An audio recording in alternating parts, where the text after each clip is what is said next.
Hello and welcome back to Parley. This prompt was written by Lordrusty. Hope you'll enjoy listening. It's a Supergiant review, this time of Transistor. They've been doing a series of these Parley. We've been reviewing the Supergiant developer games so far. We're going to do Transistor this time. We're carrying on with the Supergiant Super Reviews this month with Transistor. Same format as last month, I think. You might want to save more time for discussion on this one, as unlike Pyre, where we both think it's great, I have big complaints.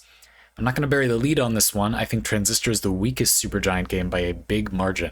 As usual, the production values, music, art, UI, etc. are stellar, but the actual crunch of the game totally rubs me the wrong way. My gripes can roughly fit into three camps: problem with encounter design, problems with how the game's relationship with fail states works, and a win more difficulty problem. All of these manage to bury an actually good build system. Okay. So yeah, we're both going to talk about, we're kind of doing a joint review of the game. We're both going to talk about what we think. I will spend a little time here at the beginning just talking about what I think.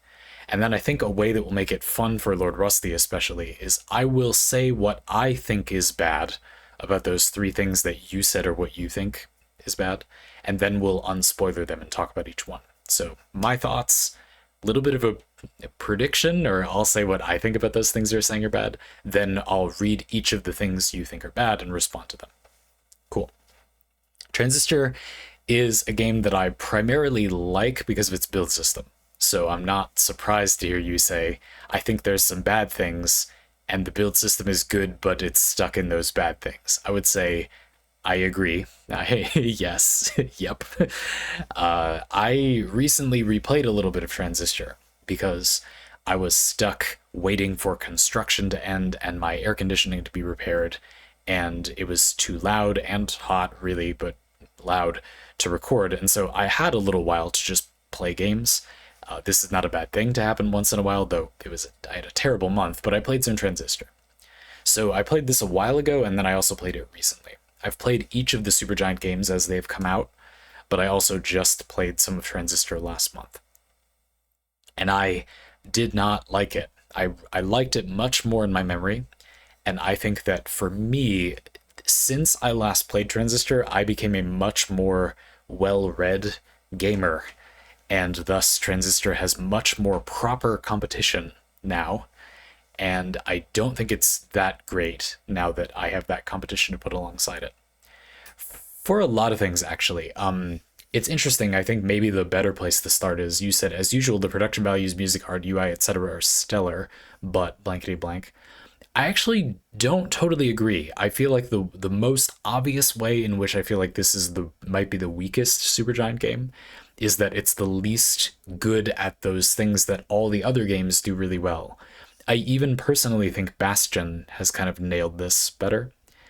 To some extent, it's subjective. I might just be less interested in a futuristic city than I am in Bastion's calamitized landscape. The presentation of Bastion and the way the landscape kind of builds itself around you as you move is something I really enjoyed. I like the hub world in Bastion, the hub world of a sort, I guess I should say. And the sort of weapon switching thing, it's not about Bastion. We'll talk about Bastion when we get there.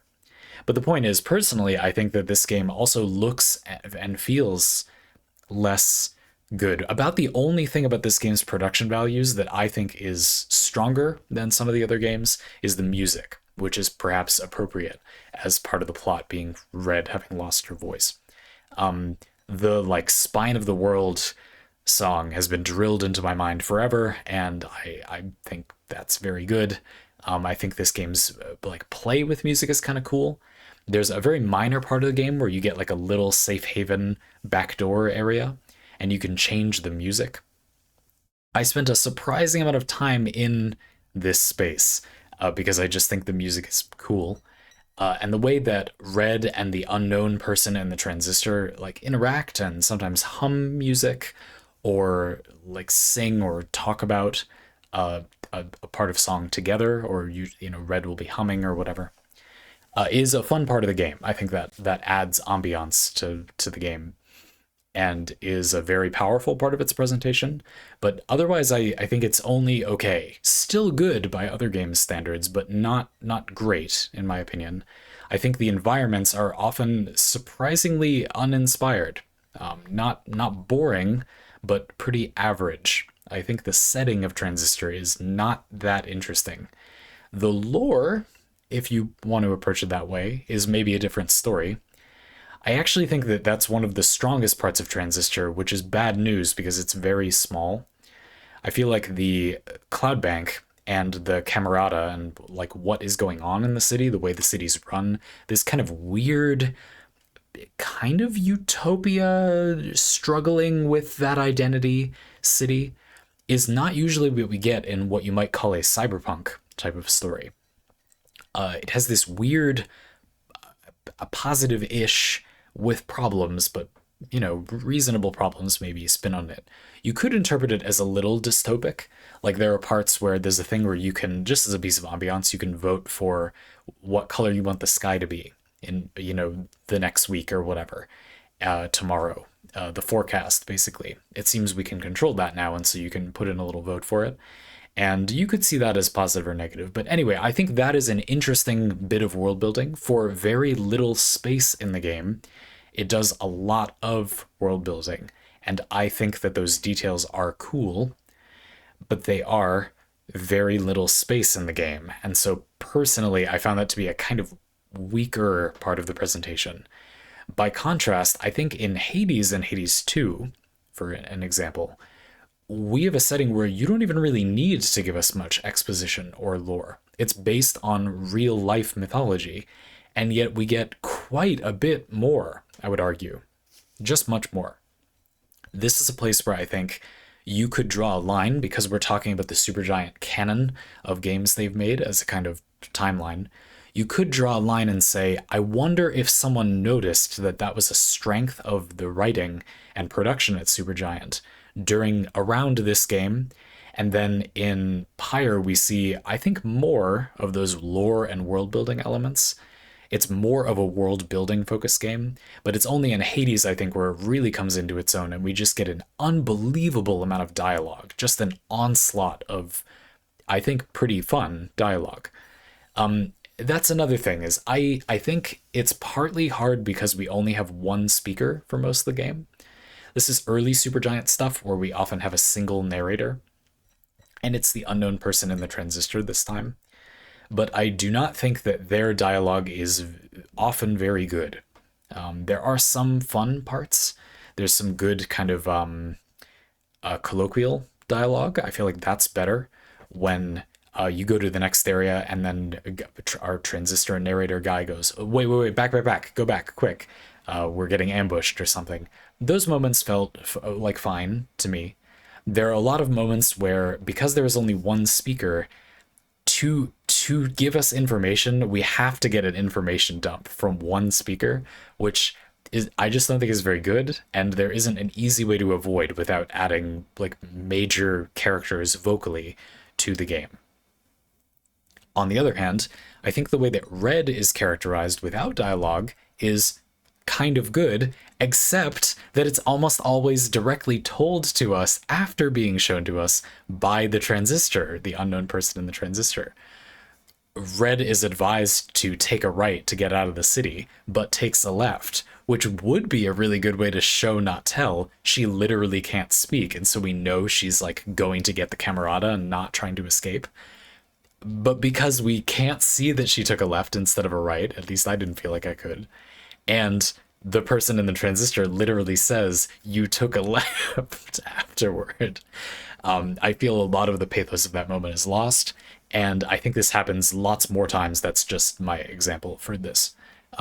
Because of the way that the game's narrative is structured, I think a lot of its strengths become weaknesses. It undoes a lot of its potential strengths. This is one of the games where, like, if I could see a remake of one of Supergiant's games, this would win hands down. We kind of got that with Hades, though we'll talk about that in the Hades reviews. But if I were to pick one, I would say this. I feel like this game has a tremendous amount of elements that would be good in a game built differently around them, and then a lot of really bad elements that make those good things not fun. instead, or like almost like bad in a funny way sometimes. So yeah, I actually don't totally agree about the presentation of the game. I still like it, but I do think it has a lot of weaknesses. Okay, part the second. Your complaints, and what do I think about those? And we'll also talk a little bit about, we're saying the build system is cool. Why? You said your gripes can fit roughly into 3 camps. Problems with encounter design, problems with how this game's relationship with fail states works, and a win more difficulty problem. Sure. Yeah, so I would encounter design. So yeah, I don't think this is that good either. This is like, how do enemies appear and ambush you? Well, basically everything in Transistor is an ambush. You might know there's an encounter coming, but you don't know what the encounter is. You cannot plan for specific upcoming encounters. This means that abilities that would be niche or kind of good or bad in some situations cannot be employed in only those situations. We'll get back to that in just a minute with how the build system works, but for the most part, that means that sometimes, through no fault of your own, you're trapped in an encounter. There is nowhere to go around. It's a perfectly linear game. And yet, you have an ability that is very, very bad, for example, in this encounter, or comically good. You stomp the encounter because you just happen to have an ability that's good in this situation. In theory, something that I was interested in when I came back to Transistor to play it a little bit more last month was to what extent I felt like you could make an omni build that had all of the niche things for each situation, because the build system lets you build 4 abilities, which is more than you often need. But that brings us directly to how this game's relationship with fail states works, which is that if you run out of HP, you lose an ability of your 4 at random. This is not good, very bad. You cannot build niche abilities as role fillers, because should you ever lose all of your health, you have a 1 in 4 chance to make your character largely inoperable at that part of their kit. Got a dash ability that you can use while your Transistor is on cooldown from using turn, queue up a bunch of actions in a sort of turn-based way, execute them all at once, and then you can't act for a little while. Great. And you'll probably want to bring along Jaunt so that you can do something while your Transistor is overloaded. But should that be one of the 4 abilities that is overloaded when you take a lot of damage, you just can't do anything while the Transistor is overloaded. That is not good. I kept trying to impulsively dash, like in Hades, I guess, is what my brain was doing, and then realizing, oh no, my jaunt broke, so you just can't do this part of the game that I would very strongly argue is a core game mechanic. Like, the game doesn't work well if you don't build like something you can do while the Transistor's turn is overloaded. And in fact, going even further, so jaunt by default, a dash move you can use while it's overloaded. It doesn't do any damage by default. At least I believe it doesn't. If you don't add a function to it as an upgrade that does make it do damage, I also think that's it. Like, the game almost doesn't work if you don't do that. That alone is very bad. And so to some extent, I think the build system is really bad in that it does something that I think is a faux pas for build systems, which is it makes you make the choice to build something on your kit, which if you do not choose to pick, the game's primary gameplay loop is significantly worse. The game is designed for you to have a tool to do a thing that you can very easily not get, and you can reconfigure it whenever you want, but you may just not know that there's a way to do that.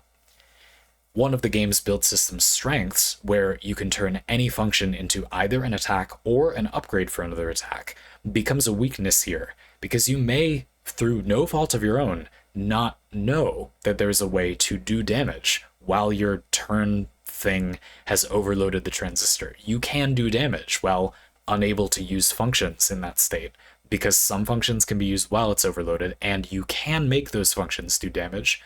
But unless you know those 2 things, you won't know that you can do that aspect of the game. And because lots of mechanics in the game basically require or intend you to be able to do that, if you don't choose to do that thing, you forfeited a core game mechanic that the game for some reason doesn't just give you. You should just always be able to do that, in my opinion. Either that or the game should make it more interesting. There are lots of ways to do that. There are not lots of ways to do that. There are only a few ways that you can like do damage and act while your transistor's overloaded. That's bad. That's not a decision. It's kind of like you have to solve a puzzle to make the game playable, and then you could then maybe make micro optimizations from there. I do not think this is that good. I could see, and this maybe is a topic for another time, I could see someone mounting an argument that this is not a big deal. That if a game is to be about making builds, it's okay for it to be really, really hard, but it's not really that it's hard, it just feels really bad. But we'll get into that in a minute, unless you come up with a clever build. But my problem here, though, is that it's not like there are a lot of options for doing that, and to find out that there's a way to act and do damage while your transistor is on cooldown, what you need to do is just boring and annoying. You have to click out of the menu all the way, click a function, try upgrading each of your abilities with it. No, none of these do the thing I want. Click out of it, click in, etc., right? There isn't an easy way to just see a list of all things that, like, and not all specific things, but all general actions that are possible using your transistor's upgrades. It's kind of a cool part of the build system. You can create lots of interesting specific tools with only so many moving parts. This is something all the Supergiant games do pretty well. The build system is quite dense, and they put a lot of effort into, oh, there's an ability that summons minions, and if you upgrade it with lots of other functions, the little minions you summon gain specific functionality. It's so fancy. They put so much effort into making those things have specific interactions, hard-coded specific abilities. Many combinations of two functions create a unique effect, not a standard effect. Some of them do, but a lot of the time it'll be like bouncing, which has different implications for different abilities. There's a kind of spread shot or cluster bomb ability. And if you upgrade that with the function that makes things bounce, it does bounce, just like most of them do if you upgrade them with bounce, because of course that would make them bounce. But upgrading a cluster bomb ability to bounce multiple times and create multiple cluster bomb clusters that's really good. And so they thoughtfully made it bounce way less times, but it still bounces.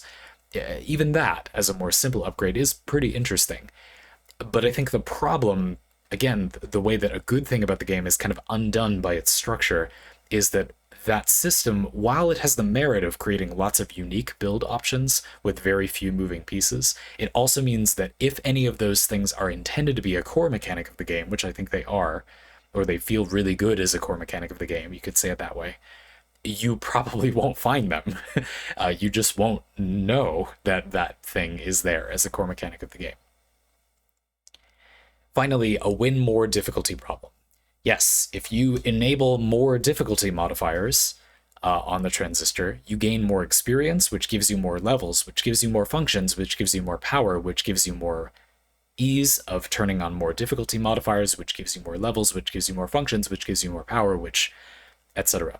Because you can only fit so many functions and upgrades to functions on the transistor, in theory, this isn't a huge deal, because you would just run out of space. But in practice, the cadence at which you get upgrades, that is how quickly you fill out all the opportunity cost space on the transistor, and the length of the game are such that you probably won't fully max out the transistor in practice by the end of the game, even if you turn on all of the upgrades. Thus, you are still benefiting from the win more problem up until the end of the game.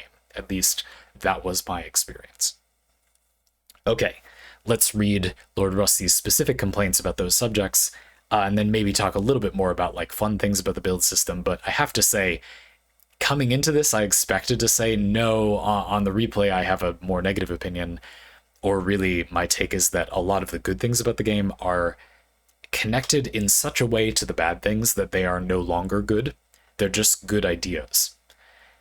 Red being silent and showing not telling is a good idea, but isn't good in practice in the game because of a bad thing about the game that undoes that.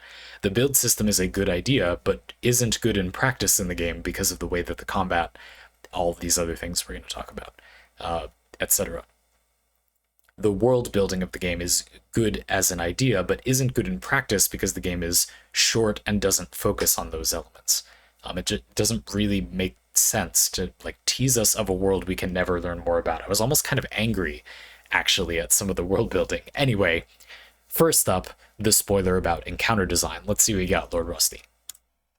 Problem the first is the encounter design. Put bluntly, I don't think the game's enemies have enough interplay and variety until very near the end of the game when they actually have all their abilities running. I had a great 30 to 40 minutes fighting the fully upgraded enemies when they're scrambling your abilities to see, countering your powers, and actually putting up a stiff fight. Now we move to the man enemy type for the last act, which are basically slivers from magic, and the gimmick is just kill the one giving everyone invisibility first. There are really too many mini encounters that feel like busy work, which you can just roll through. I also dislike that you can't really tailor a build to types of encounters, because you don't know what enemies are going to be in a fight until you're in it, so every build has to be a generalist build. I've heard some people say the Transistor doesn't have enough enemy variety, but I don't think that's fair. We've got a similar number of enemies to Halo here, and that manages to consistently switch up its encounters just by combining the same half-dozen enemy types in interesting combos. I think the problem is actually just that the enemies are really boring until they have all their upgrades. Interesting. Yes, I first of all, I agree with the enemy variety. I do not think that that is the core issue. I think if people are saying that, I think that's a hint at where the problem is, but that is not the core problem. There's this cool thing in Transistor where when enemies get upgrades, it's like they're iterating as you're playing through the game. And as a way to tutorialize the things different enemies can do, and also create a kind of fun feeling like the process is evolving as you fight it, enemies get a little pop-up that says, you know, Young Lady 2.0, now it has a triple shot, or I don't remember, whatever, you know. This does, however, mean that should those be required bits of pressure for the combat to fully pop off, they don't happen fully until very late in the game. Now, to be fair to Supergiant here, it will have been very difficult to balance the game to be interesting with many different states of incompleteness of their enemy design, and that's very hard to do. I will say I do think they largely failed, and at certain points, lots of enemies feel like nothing, and it often takes a while for them to fully get online. I remember when I played Transistor in the past that I felt the same way, Lordrusty. I had the most fun fighting toward the end, and I looped around to New Game Plus, keeping my Transistor upgrades, and the enemies keeping their upgrades, as I recall. And I had a lot of fun with a lot of the early game combat all of a sudden. I suddenly felt like things clicked in a way they hadn't been before. That is where I stopped playing on my first playthrough, but I was having fun when I stopped. So that's why it was interesting to me to play the beginning again and see, ooh, I don't like these parts at all, you know, without the full combat online. So I would say I strongly agree with you. It felt to me as well like the enemy abilities are kind of required for the combat to flow properly and feel like an interesting strategy action game. Although again, I personally feel like turn is just a whole subject in and of itself. For people listening to this who haven't played Transistor, one of the other interesting gimmicks of the game, which I feel like is just an entire parlay in and of itself, is the ability to basically switch to turn-based mode. You can fight in the open. Your abilities all have a lot of end lag. Like after you do them, you're kind of stuck in place or in an animation for a while. We'll get to that in a second. But you can also hit right trigger, I believe, and enter turn-based mode, basically. You queue up a bunch of actions and then do them in hypertime, and your Transistor is then overloaded for a little while. There's a lot of really interesting things, but also a lot of problems with that system. And we don't have time for that. Would take easily longer than this entire parlay. I mean, I'd love to talk about that, but some other time. Suffice it to say that that ability means that in bursts you can do very, very powerful things, and thus it's okay for enemies to have a lot of counterplay against you in this game. I think that's fun. The penultimate fight of the game as well. You know what I'm talking about if you've played Transistor. You fight an enemy with an ability that I think it's really compelling to fight against. But the combat kind of needs that, I think, to work well. At low levels of enemy complexity, You might be thinking, well, you don't have a lot of upgrades on your transistor yet, but my opinion is that it isn't really that interesting. You end up having no option but to spam one ability over and over again, which will definitely kill enemies because they don't have counterplay to you yet. And then you're going to have to just sit there waiting until your transistor's turn is off cooldown or until you're done lagging through the normal animations, and then you'll blow up the next enemy. Not the end of the world, but not that good. I would add an additional problem to encounter design, which is that I think small busywork encounters would be good for pacing in this game if they were much more like on the run. You know, you didn't have to stop everything to do them as much. If this game's animations were less laggy, floaty, the way that Hades does its animations, and turn was balanced very differently, I think that encounters could happen very quickly, and you could retain control of Red, keep moving through the level, the corridor simulator, while the screen summarizing the fight that you just completed pops up on the screen. I think you would have a much better time. I think you could change the busywork encounters surprisingly little, and the game would feel much better if you just made them happen quicker and be less of a hard stop to the story and the gameplay. And if normal attacks, rather than using turn to queue up a bunch of actions, if those felt better, if they were just less laggy, that would be, I think that would help a ton. And I would welcome the shorter encounters, but to do all of that and make turns still interesting, you would need to rebalance it. And I think that's worth doing, but that's not the game we have. So personally, I agree. I think the encounter design is not that good, but I think like many of my problems with Transistor, the problem is actually pretty complicated. And to give credit where due, like many things I think are not that good about Transistor, they're not all bad. There's lots of good parts, but it, like when the combat is fully online, I think it's really fun. But that makes the actual problem complicated. It's not like someone made one decision and that was ill-advised. The game is interconnected in a way that would mean you would need to significantly rework many elements to make any one thing feel better while the rest of the game remained functional. So, whoops. I agree. I think that was a good explanation. On to the discussion of fail states. Problem the second is the fail state of elements of your build breaking when you die in a fight and waiting for them to come back online. On paper, this mechanic is great. In practice, I found that if you're someone who's good at making builds, the game's challenge isn't nearly hard enough to make you die much at all. I think I went down a couple of times against the first boss, Sybil, and 2 single downs trying out unusual builds for fun against random encounters. The people who would probably most enjoy tinkering about making different builds as components, get broken, and swapping things out are the people least likely to die, as their builds are typically going to be stronger. While someone who doesn't really care about build making and just wants to play a game with a cool lady and her sword boyfriend is going to keep getting thrown back into the build system. This leads me onto the next problem of the win more difficulty progression, but we'll get more into that in a second. It's not exactly the same thing as what I said, no. My problem was more connected to the game's build system and how it offers you a lot of options, but as a result, you might break a rather unique functionality purely at random, which makes you dramatically worse off than if you had rolled better on your cosmic dice and a different, less unique aspect of your transistor had been broken. You have 2 attack precepts. Maybe one of them is better at clearing out lots of little enemies and one of them is better for straightforward damage. Maybe you have some kind of utility thing like stealth or summoning helpers, minions. And then you have jaunt or whatever. And if jaunt is what breaks, you're so much worse off than if you had just rolled one of the other 3 abilities breaking. You could kind of do without. I just think that's very bad. That's significant, in my opinion, problem, where the game feels sort of awful 1 out of 4 times that something breaks. But you're describing kind of a extension of the other problem I mentioned. In my summary at the beginning, I had said, oh, it's that you can enable difficulty modifiers, get more experience, get more, process functions, therefore upgrade your transistor more and make it easier to put on more difficulty modifiers, which give you more experience, which give you more processes, which give you more power, which feeds back into itself. This is a related problem where you're saying that the game is kind of taxing your build making or asking you to make builds more if you like making them less. If you're better off, and thus you'd be making builds more, you won't make builds as often, or the game won't prompt you to make builds as often.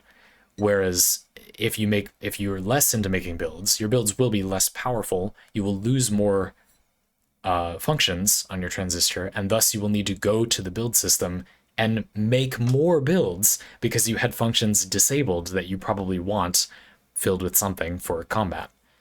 You'll break one or two slots and need to fill them for the next few encounters. You don't have to fill them, but and this is something that someone who was making builds more would enjoy, but they won't need to do it because they made a well-wrought build and thus stomped the difficulty.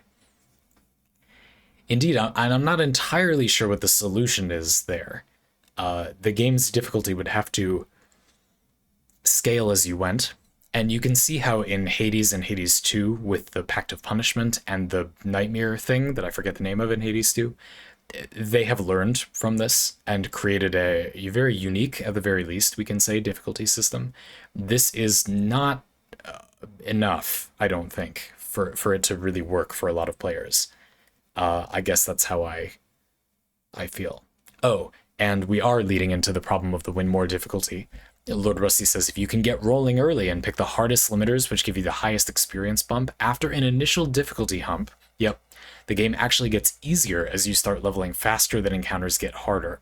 Boss battles are also very highly telegraphed, and there's nothing to stop you removing the limiters for a hard fight and then putting them back on again afterwards. The fact that limiters are a linear per encounter bump rather than a percent-based experience boost means the easier an encounter, the more you get out of running the modifier, which seems backwards. Out of all the Supergiant games, this one seems like the worst implementation of the opt-in difficulty. And again, credit where credit's due, it is a good thing to put in games, in my opinion. Supergiant has a couple of, I think this is a developer small and skilled enough that we get to see things that are like the personality of the developer as a whole, the development team as a whole, their philosophies as a whole. And one of their signature moves is this like weird approach to opt-in difficulty, having an unusual method by which the player can gain benefits but also drawbacks by turning on difficulty modifiers at different times. And one of the things that distinguishes most of the Supergiant titles is that you can turn on and off those modifiers quite freely. However, in most of the games, it's not a huge deal.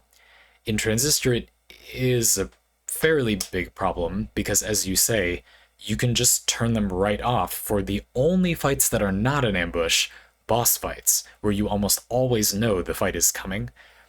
The other fights are ambushes, but they're easier, so you can afford to just put a bunch on a lot of the time. Whereas boss fights might punish you more for those, but you can easily just turn them off. As always, when this kind of thing comes up as criticism in a review, people have a tendency to respond that the player could simply not do that and have a better time. But from a game design perspective, I believe the reasonable criticism is to assume the player will do that if the game provides a clear advantage. This also isn't a game with a lot of complicated systems or a game where it's very hard, time-consuming, literally just raw time spent to turn off the modifiers.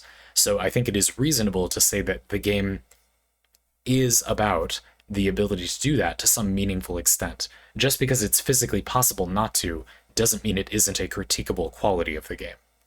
Just like how the fact that some players might not know that Jaunt lets you act out of combat or out of turn when your transistor is overloaded, and thus they won't think it's bad when Jaunt is randomly broken. Yes, but they also won't experience the positive benefit of it working when it works. So I don't think it's entirely fair to say that that's an irrelevant or niche part of the game, just because not everybody will make a build like that.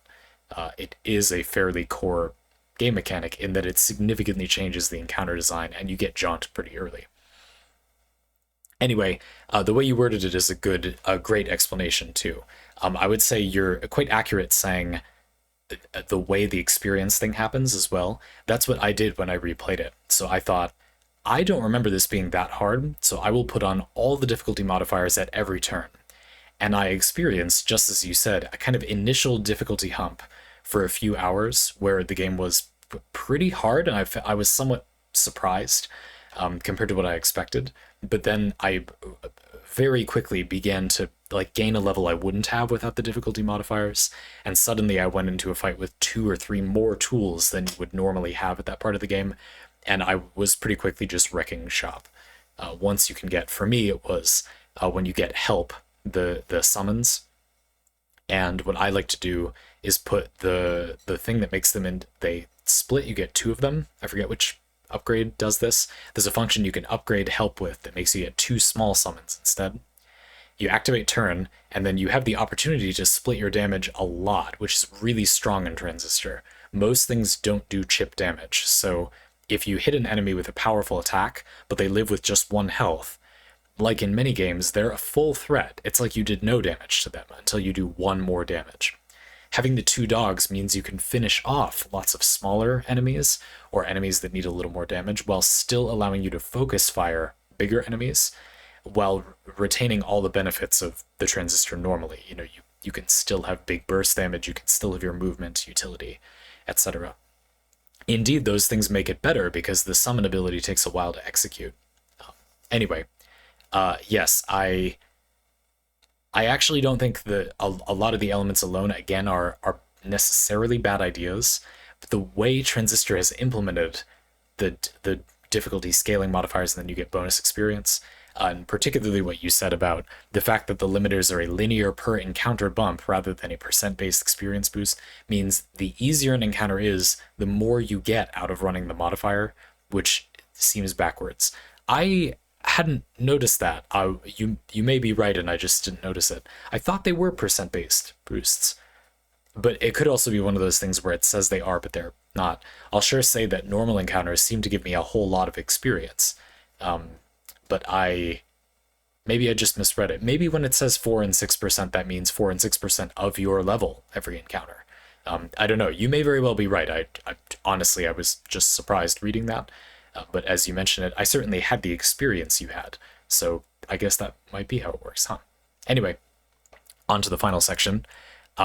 It's not all bad, Lordrusty says. The build system itself is great. I had so much fun in the backdoor area's challenge rooms, where you had to make great builds out of what the game presented you rather than having freedom to use the whole system and just keep using the strongest stuff. I had a little more fun once I realized that to unlock the character's bio in the Transistor, you need to win a fight with each component in each slot, primary, upgrade, and passive.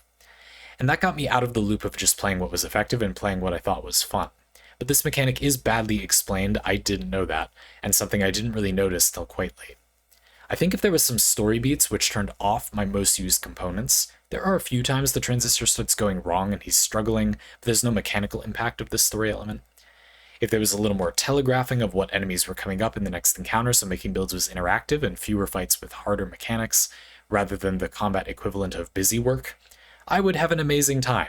There's a game I could really like here, buried under a couple design decisions which ruin it for me. Yeah, again, my diagnosis is a little more grim. I think that the problems are somewhat interlocked, and so it isn't just that you could make those couple things better. I think that would require changing much of the rest of the game to rebalance it appropriately. And while you might have had the same conclusion I did and decided that the turn function of the game is too complicated to really discuss, like that would just be an entire parlay, I'm a little surprised to hear you not directly criticize that. I mean, it's great if you just enjoyed it. But it's funny, it's something I'd considered really good, but then on the replay, I thought, this doesn't particularly flow that well. I just think both sides of the game's combat don't fuse as well as they could, but they could. I agree with you. It's, again, a game I would really like to see remade in that way. There's a game I could really like here, and I think that when I played it in the past and thought of myself as really enjoying it, that was simply because I saw the positive things and not the negative ones. Now, with further context, I'm focused on what could be and the negatives, rather than the positive things, which there are similar games that do those same things well without the negatives, with my new perspective. I would go so far as to say a lot of the enjoyment I got out of Transistor and its build system, as cool of an idea as it is, I have still gotten from other games, even some of their Supergiant games, even though they're not the exact same benefit. A lot of Hades builds, for example, do this thing kind of like how functions in the Transistor can be used as an attack or an upgrade, where you pick like what order you want to do a god's effects in. Maybe you get a duo boon and you want to trigger lightning and knockback at different times. You want to build into both, and you can kind of choose what direction to go in, make a build that's more about the lightning strikes you get from knockbacks or more about triggering more knockbacks. I'm talking about Sea Storm and Hades 1.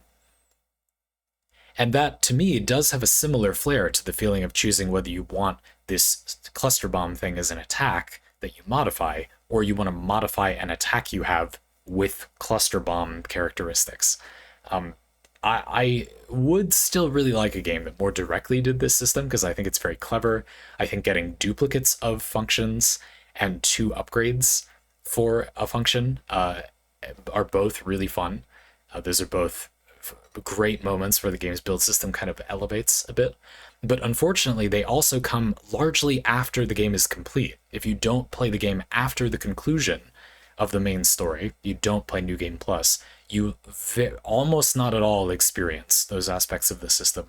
And I think they are by far the strongest moments for the build system. So on the replay, I actually thought much more modestly of the game's build system. It's a clever idea, but the game it's in matters. For it to be fun, it needs to be in a game that makes it do the things that are fun, and this game doesn't do that, in my opinion. In fact, upon further investigation, this is a game that I almost feel like the whole package is shockingly weak for how strong many of the parts are. That might be high criticism, but I don't mean it to be. I think there's lots of cool stuff in here. I also have actually a recommendation, if that's okay, kind of co-opting Lordrusty's Parley a little. If you were interested in the stuff we talked about in this Parley, I think that Transistor is a very good game to play for intellectual interest in a game's build system. Because one of its weird strengths in that context is that it is very short. You can experience this stuff we're talking about pretty quickly. You don't have to spend a huge amount of time to have that feeling. Academically, this is a gold mine, in my opinion, like many Supergiant games, I think. Pyre in particular. But to get the gold mine out of Pyre, you have to play a much weirder gameplay loop that I think less people are looking for or will like immediately. And you also have to play a lot more game. This is a tighter experience that you can learn from and be inspired by and think about much more easily. And so if you came to this review thinking, like I'd like to hear about that game, I haven't played Transistor, and you're now leaving the review thinking anything other than that sounds like I would hate that, you're interested but you're not sure, I would probably play this one, personally. I feel like you would, if you're the kind of person who listens to Parley, you probably get something out of it. I fancy it would be worth your time. It's cool, and there's lots of parts that are just pretty and nice. The presentation isn't all bad. I just came down on that a little less glowingly than, as usual, the production values, music, art, UI, etc. are stellar. I just wouldn't say stellar. They're not awful. It's not terrible. You know, there's some very good parts. Maybe give it a try. I would say I almost weirdly recommend it, despite many criticisms. I hope you have fun. Thanks for the Parley, Lordrusty. These have been a good time. Looking forward to the remainder of these Supergiant reviews and your other Parley in the future. Folks, if you want to get Parley like this, you can check out how to do that in the description. There's a link you can click that will give you options and some support from me should you want it. Like, you have something you want me to talk about, but you're not sure how to ask me to. I got your back. For now, looking forward to the next one.